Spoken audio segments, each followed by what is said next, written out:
jemaat yang dikasihi Tuhan, kita bersyukur untuk kesempatan hari ini kita boleh kembali ada di tempat ini ya, di bulan November, memasuki bulan November ya, di penghujung tahun 2024. Puji Tuhan. Hari ini saya beri judul firman Tuhan tentang terhambat untuk bertumbuh. Bicara tentang terhambat untuk bertumbuh, saudara, sadar atau tidak, bahkan mungkin saudara pernah mendengar atau punya konsep seperti ini. Saya pernah mendengar pertanyaan yang seperti ini.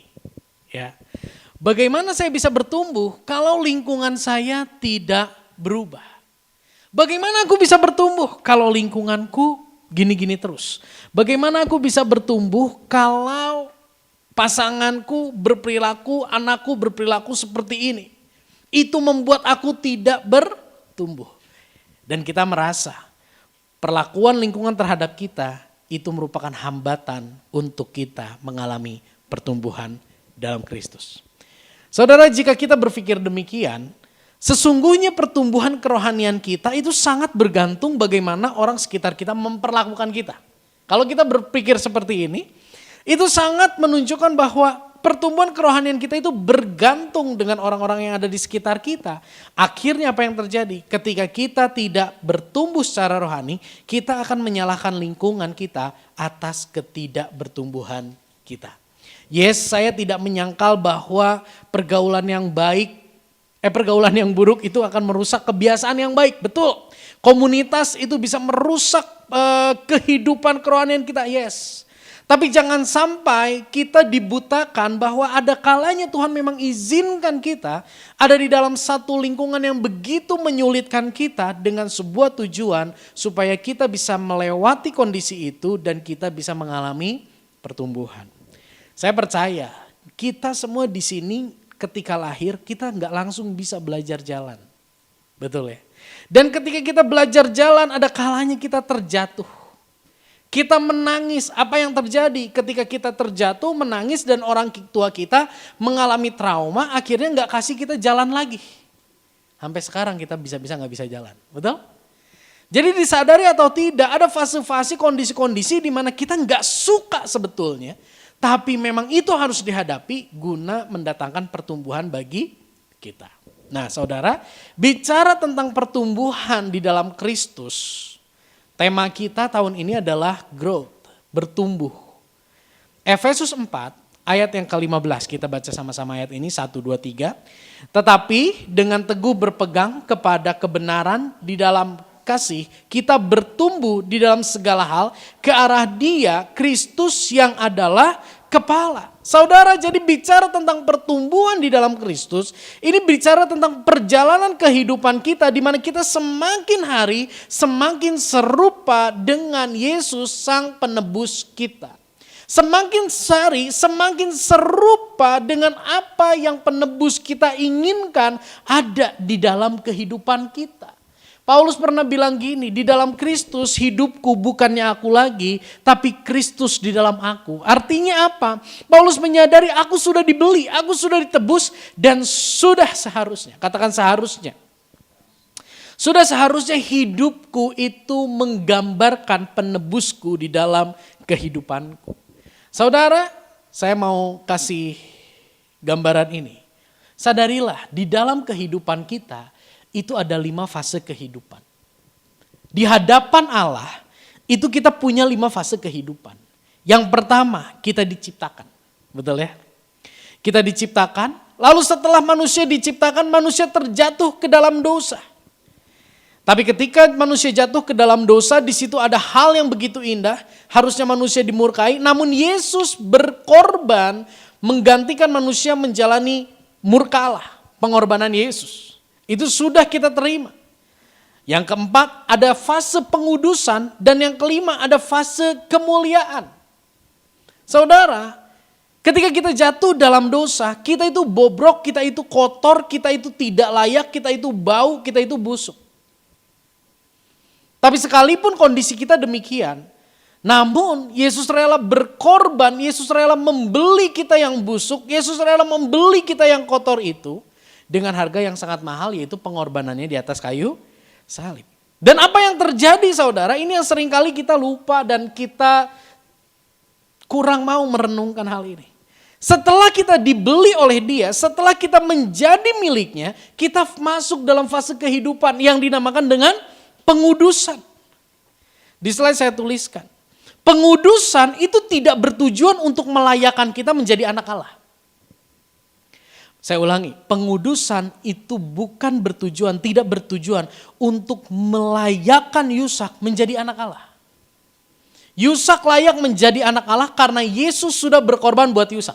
Amin. Dia sudah berkorban, dia sudah beli kita dan kita menjadi anaknya. Tapi pengudusan Allah kerjakan dalam diri kita anak-anaknya dengan tujuan menjadikan anaknya, menjadikan kita serupa dan sesuai dengan kehendaknya. Saudara, puji Tuhan, ada satu jemaat Tuhan, lihat kondisi meja komputer, udah reot, dan dia katakan, Sak, tolong cari orang yang bisa bikin meja untuk multimedia. Minggu depan saudara yang online boleh datang ke sini lihat meja yang baru ya. Nah akhirnya saya ketemu ngobrol dengan seorang dan orang itu, ayo kita bikin meja komputer gitu ya. Saudara, sebelum meja komputer itu dibuat, kita beli besi holo. Kita beli multiplex. Kita beli HPL. Kita beli dulu. Setelah kita beli, baru kita sesuka kita boleh potong-potong itu besi holo. Betul ya? Kita boleh bentuk besi itu, kita boleh las besi itu, kita boleh ratakan, kita boleh bentuk sesuai dengan yang kita mau dan kita suka. Dan gak boleh ada yang marah. Why? Karena kita sudah membeli barang tersebut. Tapi ketika barang itu belum dibeli dan kita bentuk sesuai kita, siap-siaplah Anda berurusan dengan yang punya toko dan viral. Betul? Tapi di sini saudara kita bisa melihat bahwa pengudusan kita dibentuk itu setelah kita dibeli dengan harga yang sangat mahal. Kita lihat salah satu contoh pengudusan yang Tuhan lakukan. Ulangan 8 ayat 2 sampai dengan ayat yang kelima. Sorry mungkin terlalu kecil saya bacakan. Ingatlah kepada seluruh perjalanan yang kau lakukan atas kehendak Tuhan Allahmu di padang gurun selama 40 tahun ini dengan maksud merendahkan hatimu dan mencobai engkau untuk mengetahui apa yang ada dalam hatimu. Yakni apakah engkau berpegang pada perintahnya atau tidak. Jadi ia merendahkan hatimu, membiarkan engkau lapar dan memberi engkau makan mana yang tidak kau kenal dan yang juga tidak dikenal oleh nenek moyangmu. Untuk membuat engkau mengerti bahwa manusia hidup bukan dari roti saja, tetapi manusia hidup dari segala yang diucapkan Tuhan. Pakaianmu tidaklah menjadi buruk di tubuhmu dan kakimu tidaklah menjadi bengkak selama 40 tahun ini. Maka haruslah engkau insaf bahwa Tuhan Allahmu mengajari engkau seperti seorang mengajari anaknya. Saudara, ini merupakan penggalan dari pesan Musa ketika bangsa Israel sudah ada di depan Kanaan, saudara. Musa ingatkan sama bangsa Israel, kamu ini dibentuk sama Tuhan. Kamu ini kenapa sih kamu harus menjalani 40 tahun di padang gurun? Bukan tanpa tujuan. Tuhan mau membentuk hatimu. Tuhan mau membentuk pengenalanmu akan Dia. Coba kamu lihat bajumu gak rusak, kakimu gak bengkak dan sendalmu gak pernah ganti-ganti, gak ada pabrik sendal di sana. Tapi sendalmu, kasutmu tidak menjadi rusak. Lihat bagaimana Tuhan mengajari engkau seperti seorang ayah mengajari anaknya. Di sini saudara kalau kita perhatikan kejadian perjalanan Israel 40 tahun di padang gurun itu tidak terjadi sebelum bangsa Israel dibebaskan. Tapi ketika bangsa Israel sudah dibebaskan, bangsa Israel sudah ditebus dari perbudakan Mesir, disitulah baru pembentukan, pengudusan itu terjadi. Bisa dipahami saudara? Jadi setelah kita menjadi anak-anak Allah, jangan harap kita hidup enak, jangan harap kita hidup tenang, jangan harap kita hidup nyaman. Kenapa? Karena ada fase pengudusan, fase pembentukan, fase pertumbuhan kerohanian yang Allah kerjakan di dalam kehidupan kita. Dan setelah fase itu tadi kalau saudara ingat ada satu fase lagi setelah pengudusan itu adalah fase kemuliaan. Apa sih yang dimaksud dengan fase kemuliaan? Kemuliaan terjadi setelah pengudusan di mana melalui kehidupan kita, lingkungan melihat kemuliaan Allah dan mempermuliakan Allah. Seringkali kita berpikir gini, oh setelah lewat pengudusan aku akan mendapat berkat. Saya tidak pungkiri hal itu bisa sangat terjadi.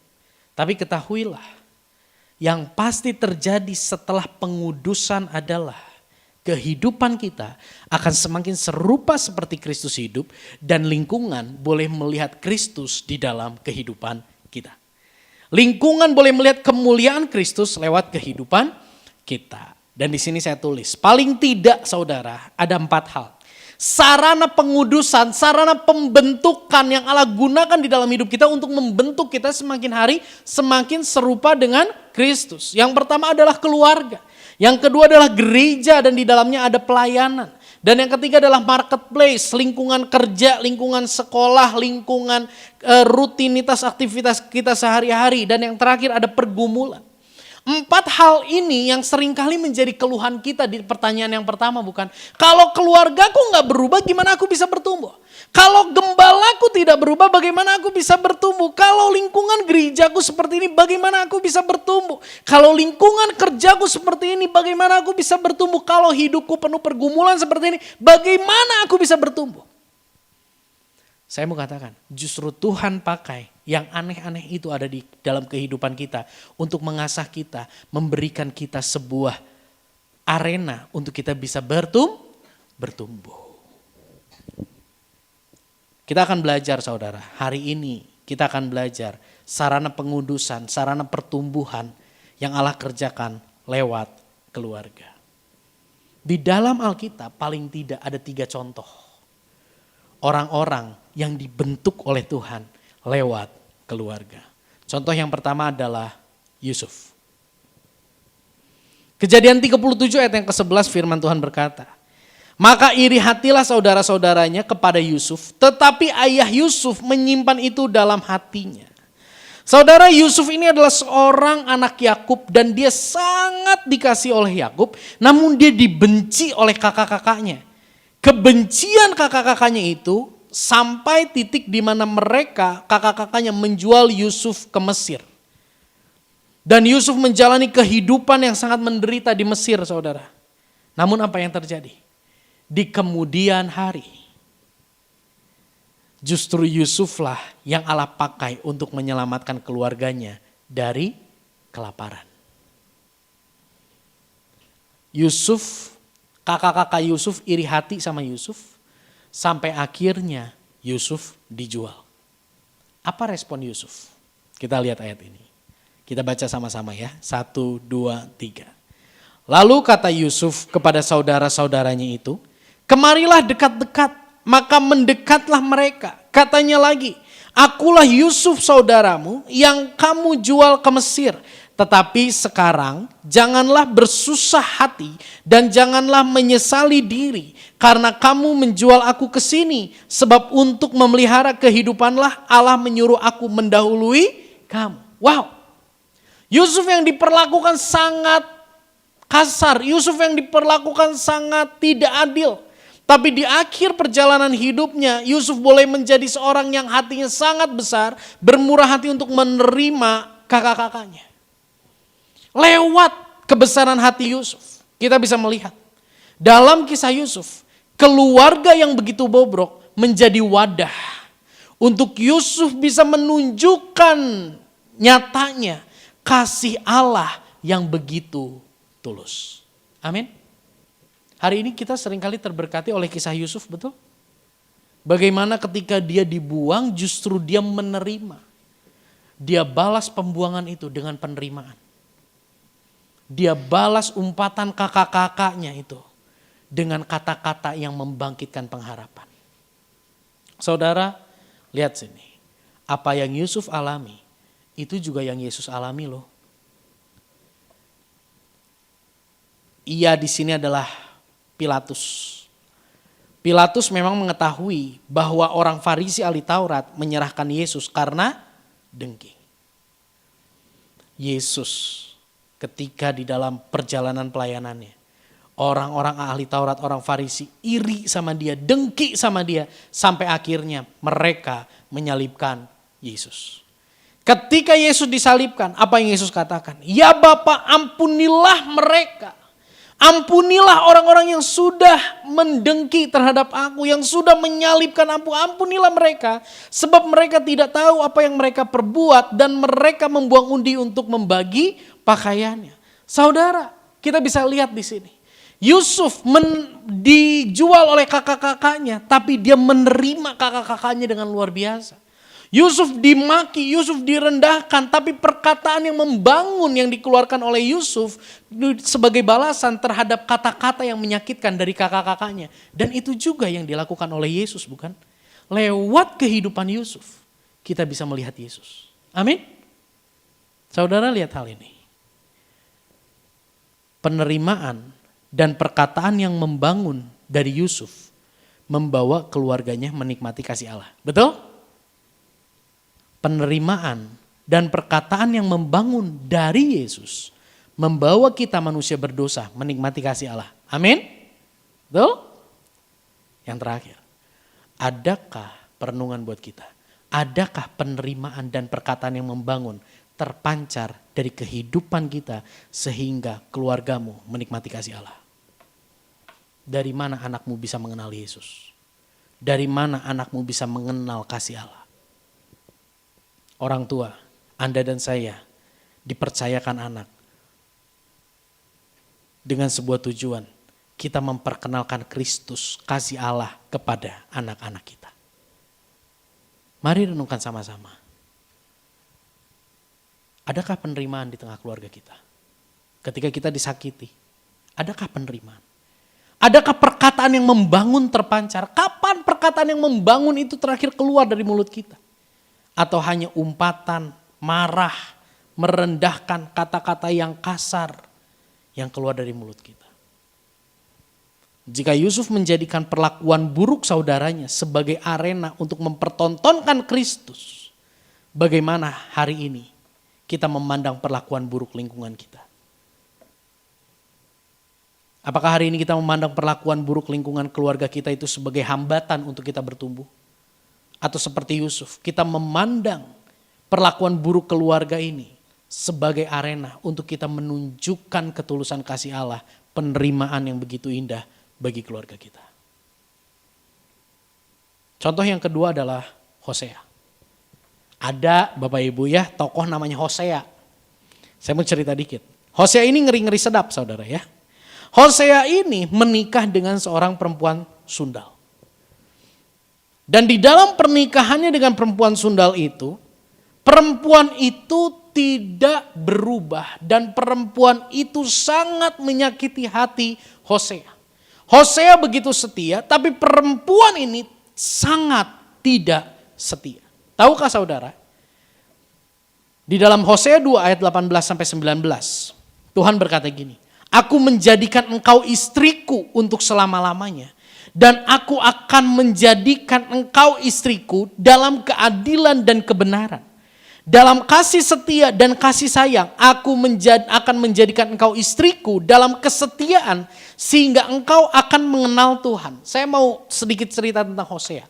Jadi Hosea ini Tuhan izinkan dia menikah dengan seorang perempuan sundal yang tidak setia dengan sebuah tujuan gini. Untuk memperagakan bagaimana Israel tidak setia kepada Allah yang sudah menebus yang begitu setia.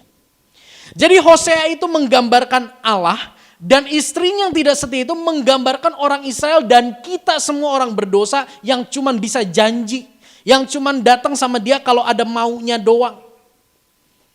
Itu yang Tuhan izinkan. Kita bayangkan bagaimana perjalanan keluarga Hosea. Bagaimana Hosea yang begitu setia dan Tuhan taruh kasih dalam hatinya untuk mengasihi perempuan itu. Tapi perempuan itu begitu menyakitinya. Kita bayangkan sejenak bagaimana perjalanan keluarga Hosea. Bagaimana relasi dia dengan istrinya. Bagaimana rasa sakit yang Hosea alami. Tapi Tuhan pun di balik itu memberikan kesetiaan dalam diri Hosea. Dengan sebuah tujuan. Tuhan ingin mempertontonkan lewat keluarga yang bobrok dan hancur ini. Istri tidak setia, tapi lihat Hosea yang begitu setia. Begitu juga aku, kata Tuhan. Aku akan menjadikan engkau Israel istri untuk selama-lamanya. Aku akan menjadikan engkau Israel sebagai istriku dalam keadilan dan kebenaran, dalam kasih setia dan sayang. Aku akan menjadikan engkau Israel istriku dalam kesetiaan sehingga engkau akan mengenal Tuhan. Dalam 2 ayat ini ada 3 kali frasa aku akan menjadikan engkau istriku. Bapak-bapak, kenapa engkau pilih istrimu hari ini? Pilih dia menjadi istrimu hari ini. Pasti karena engkau tahu dia baik, ya. Dia bisa jadi ibu yang baik, istri yang baik. Ada di sini yang aku menjadikan dia istriku karena nggak ada yang mau sama dia. Aku menjadikan dia suamiku karena nggak ada yang mau sama dia. Jadi sebenarnya aku nggak sayang-sayang banget, cuman kasihan gitu, karena nggak ada yang mau sama dia. Dalam pengenalan PDKT dia cerita terus, aduh dibully sama lawan jenis, aduh jelek banget gitu ya. Ya udahlah, aku mau menikah sama dia karena dia jelek banget. Ada? Enggak ada, saya yakin enggak ada. Tapi lewat kisah Hosea, Allah menyingkapkan sebuah kebenaran gini. Aku mau menjadikan istri, aku mau menjadikan engkau istriku. Sekalipun aku tahu kebobrokanmu. Aku mau punya hubungan yang spesial denganmu Israel. Sekalipun aku tahu ketidaksetiaanmu. Saudara, lewat kehidupan Hosea, kita bisa melihat, mengenal kesetiaan Allah. Lewat rumah tangga mereka. Bisa nangkap sampai di sini? Ini yang Yesus alami saudara. Sadar enggak? Yesus datang kepada milik kepunyaannya, tetapi orang kepunyaannya itu tidak menerimanya. Orang itu siapa? Kita. Orang-orang yang berdosa. Paulus katakan juga bahwa kita sudah memusuhi Allah dalam hati dan pikiran kita yang nampak lewat perbuatan kita. Kita mungkin mulut kita berkata, ya aku percaya Yesus. Tapi bagaimana hidupmu? Seringkali kita memusuhi dia. Seringkali kita menolak dia. Udah Tuhan gak usah ikut campur. Inilah yang terbaik menurutku. Ketika itu terjadi, kita adalah orang-orang yang tidak menerimanya. Tidak menerima dia yang sudah menunjukkan kasihnya yang begitu luar biasa bagi kita. Kesetiaan Hosea kepada istrinya yang tidak setia menggambarkan kesetiaan Allah bagi Israel yang tidak setia. Kesetiaan Yesus menjalani penderitaan menggambarkan kesetiaan Allah bagi kita manusia yang berdosa yang menolak dia. Baca yang paling bawah, 1, 2, 3.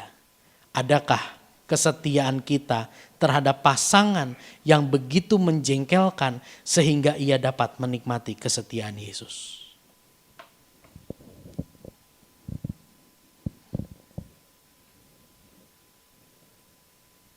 Ada gak? Kesetiaan ini tidak hanya bicara tentang kita tidak selingkuh. Kesetiaan ini pun berbicara, masihkah para suami yang dijengkelkan oleh para istri, masihkah engkau melakukan tugas dan peranmu sebagai suami? Mengasihi, bertanggung jawab, mendoakan, membimbing, menuntun dengan penuh kasih. Ketika kita sudah para suami, ketika kita mengesampingkan hal itu, Anda dan saya sudah tidak setia. Para istri, masihkah engkau menghormati suamimu yang pusing pala Barbie, yang begitu menjengkelkan?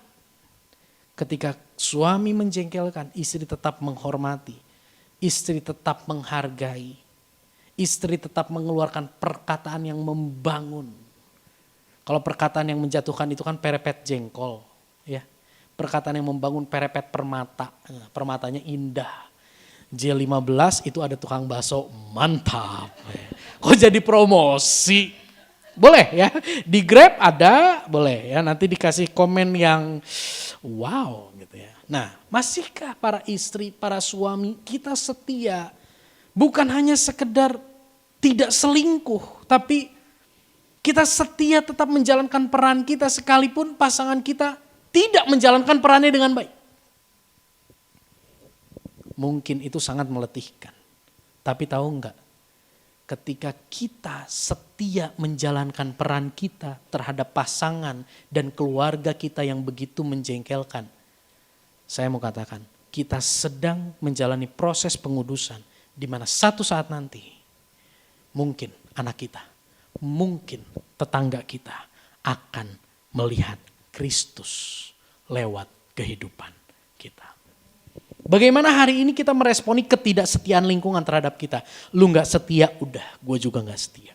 Itu yang dunia sampaikan. Tapi lewat Injil, lewat apa yang Yesus lakukan, lu tidak setia, gue tetap setia. Sampai akhirnya lu sadar bahwa gue begitu mengasihi lu dan akhirnya lu juga setia sama gue. Kira-kira begitulah kalau Yesus lagi nongkrong sama kita. Amin.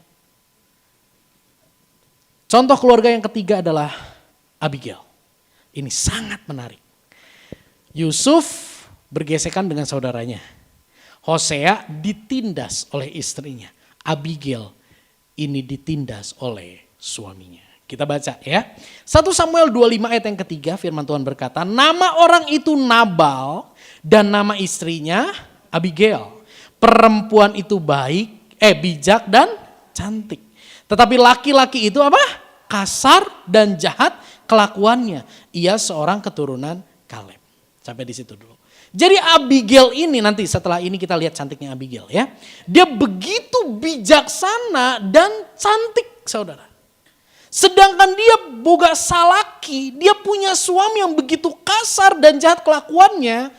Kalau saudara baca lagi di ayat ini ada satu tambahan lagi. Nabal ini kasar, jahat, tapi dia sangat kaya.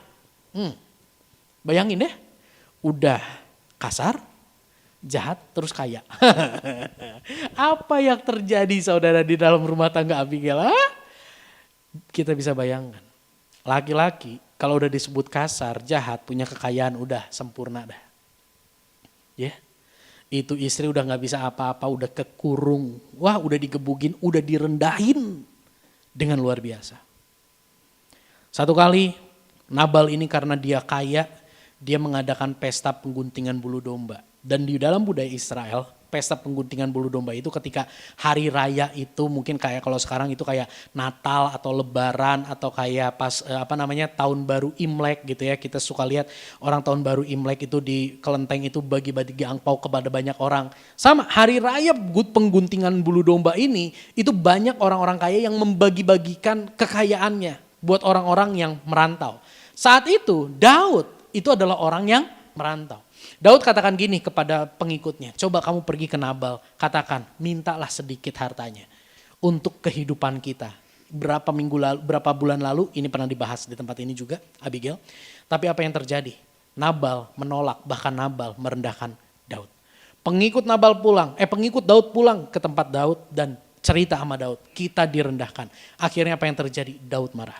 Daud gini, ayo semua pengikutku kita pegang pedang, kita hajar, kita habisin tuh Nabal. Karena dia begitu sombong, begitu angkuh. Dan ini ayat 23 dan 24 nih. Waktu Abigail melihat Daud dengan tentaranya, dengan pengikutnya, dengan amarahnya mendatangi Nabal. Segeralah ia turun dari atas keledainya.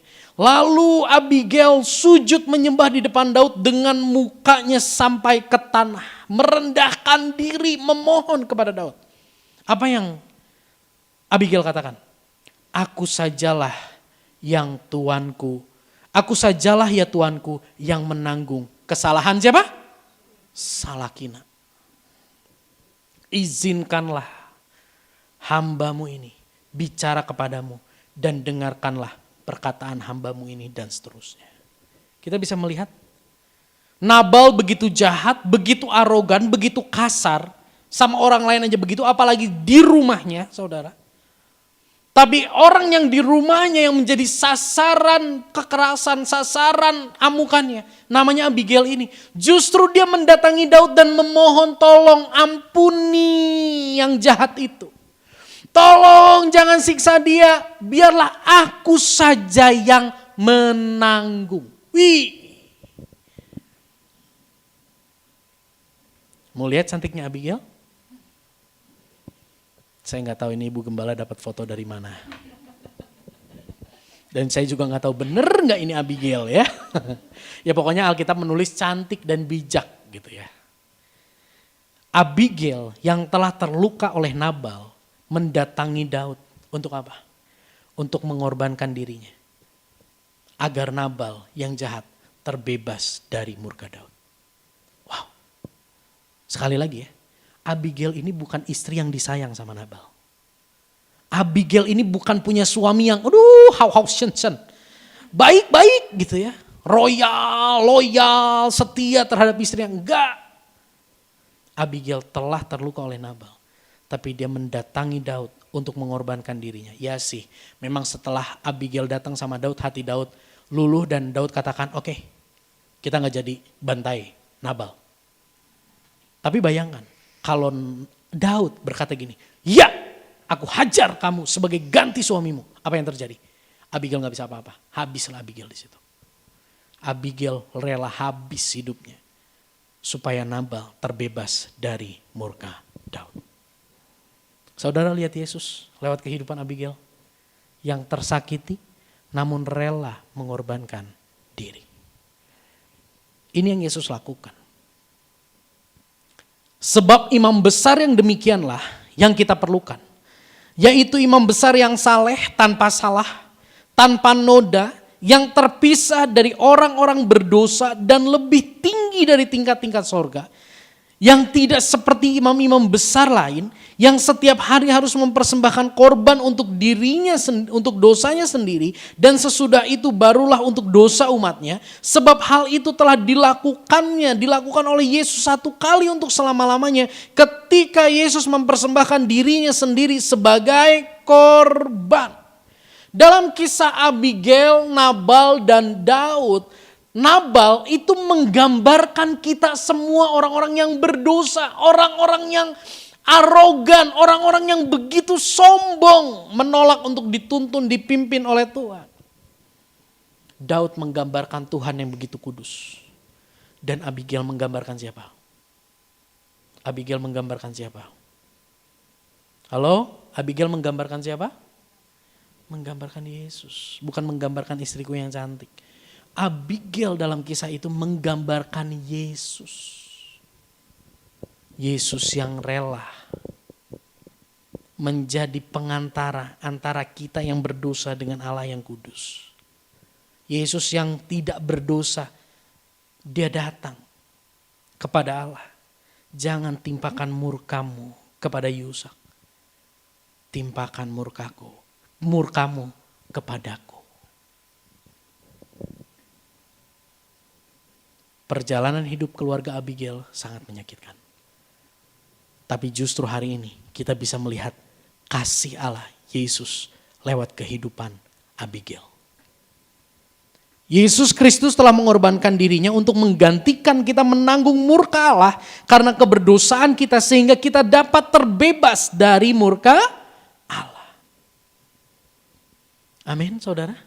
Bisa lihat Yesus di sini? Bayangkan. Kalau Abigail gak punya suami kayak Nabal, Yesus kelihatan gak? Tapi indahnya Yesus bisa terlihat karena Abigail punya suami kayak Nabal. Lihat keindahan Yesus, kesetiaan Yesus dalam keluarga Hosea. Kalau Hosea tidak punya istri, seorang perempuan sundal, bisa kita melihat Yesus. Kalau Yusuf tidak punya kakak-kakak yang begitu membenci dia, memperlakukan dia dengan buruk, bisakah kita melihat Yesus?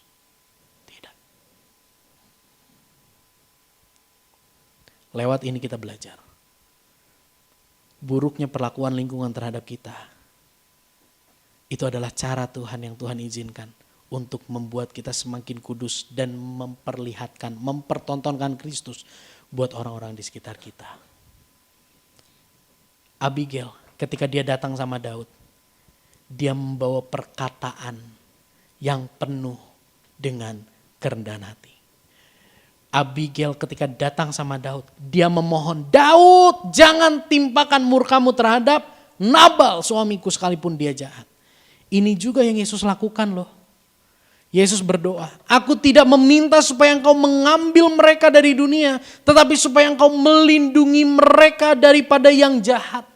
Siapa mereka di sini? Mereka di sini adalah murid-murid Yesus dan juga orang-orang yang percaya kepada Yesus lewat pemberitaan murid-murid. Siapa itu? Kita. Yesus berdoa kepada Allah yang kudus supaya Yusak dilindungi. Bapa tolong supaya Yusak dilindungi, supaya kita yang percaya dilindungi. Perkataan Yesus kepada Bapa menjadi kepastian bagi kita bahwa Allah Bapa menyertai kita. Amin. Pertanyaan bagi setiap kita hari ini. Saudara, adakah kerelaan dalam diri kita untuk menanggung derita akibat perlakuan buruk keluarga terhadap kita? Yusuf, dia harus menanggung kondisi yang begitu buruk karena perlakuan kakaknya. Hosea harus menanggung kondisi yang begitu buruk karena kelakuan istrinya. Abigail, dia rela menanggung kondisi yang begitu buruk karena kelakuan suaminya. Menjadi pertanyaan dan perenungannya. Adakah kerelaan dalam diri kita untuk menanggung derita akibat perlakuan buruk keluarga kita terhadap kita? Yes, sakit. Tapi itu merupakan sebuah perjalanan pengudusan di mana Yesus akan nampak lewat hidupmu yang tersakiti. Kapan terakhir kita mengucapkan perkataan yang membangun kepada keluarga yang menyakiti kita? Kapan? Masihkah kata maaf? Masihkah kata enggak apa-apa? Masihkah kata aku tetap sayang sama kamu? Masihkah kata yuk kita bangkit lagi sama-sama? Itu terdengar oleh pasangan kita lewat mulut kita. Jangan sampai itu terdengar oleh pasangan kita lewat orang yang ada di luar sana. Cilaka. Mari saudara, masihkah anak kita mendengar perkataan yang membangun dari mulut kita? Saya undang pemain musik. Ini yang kita pelajari hari ini saudara. Kristus nampak melalui Kristus lewat apa yang kita jabarkan. Kristus begitu nampak lewat penerimaan Yusuf dan Hosea.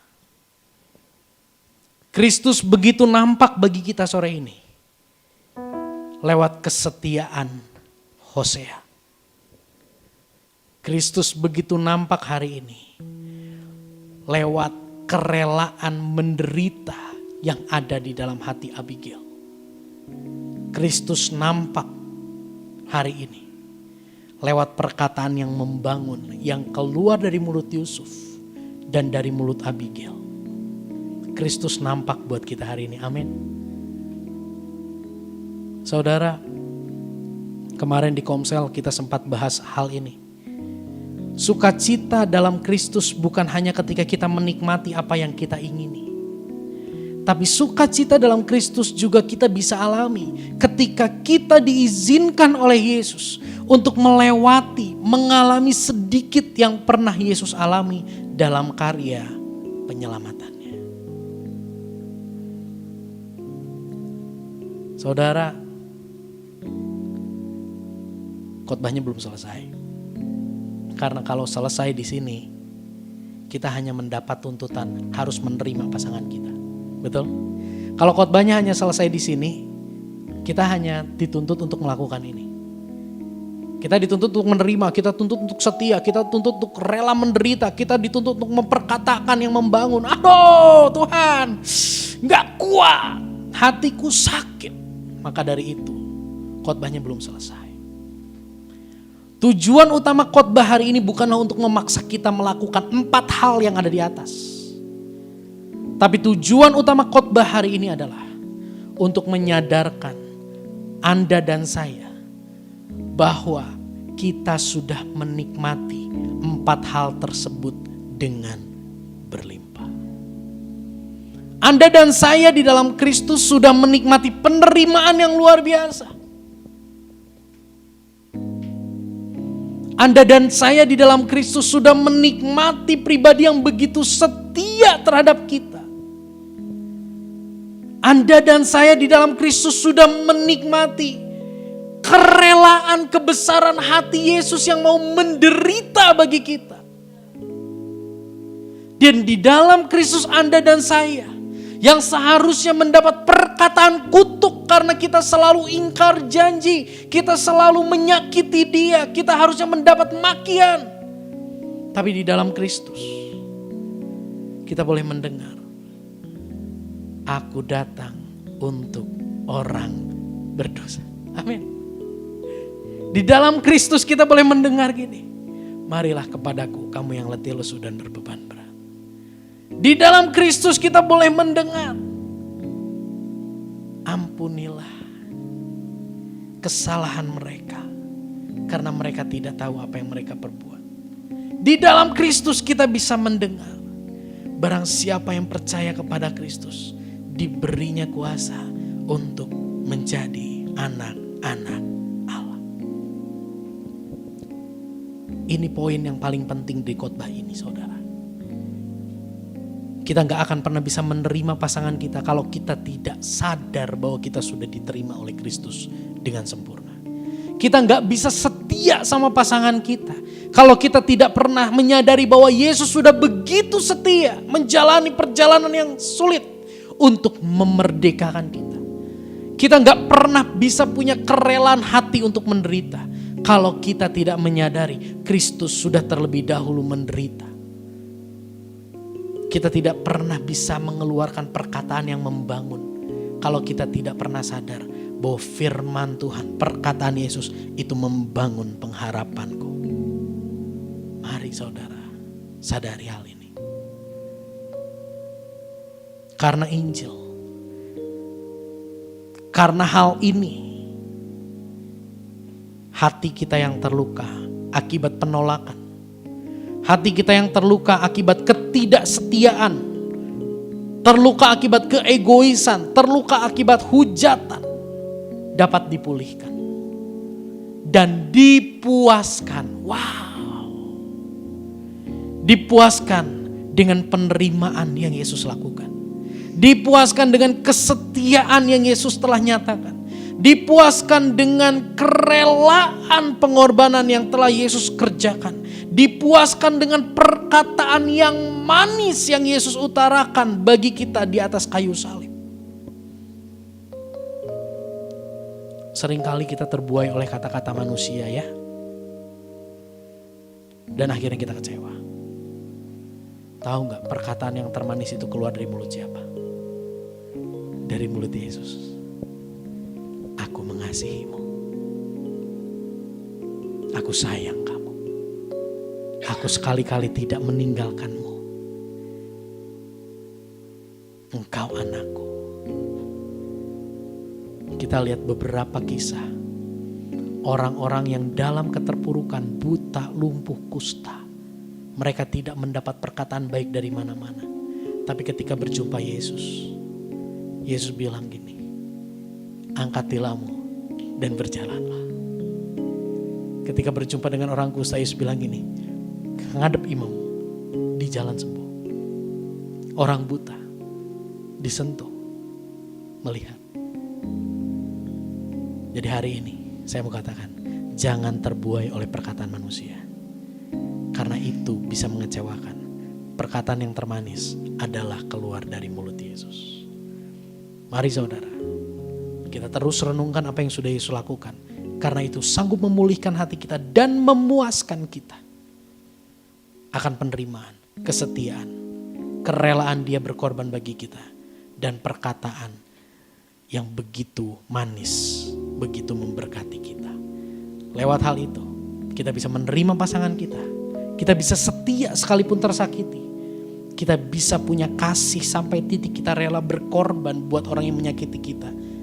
Dan dari dalam kehidupan mulut kita keluar perkataan yang membangun. Mari kita tundukkan kepala.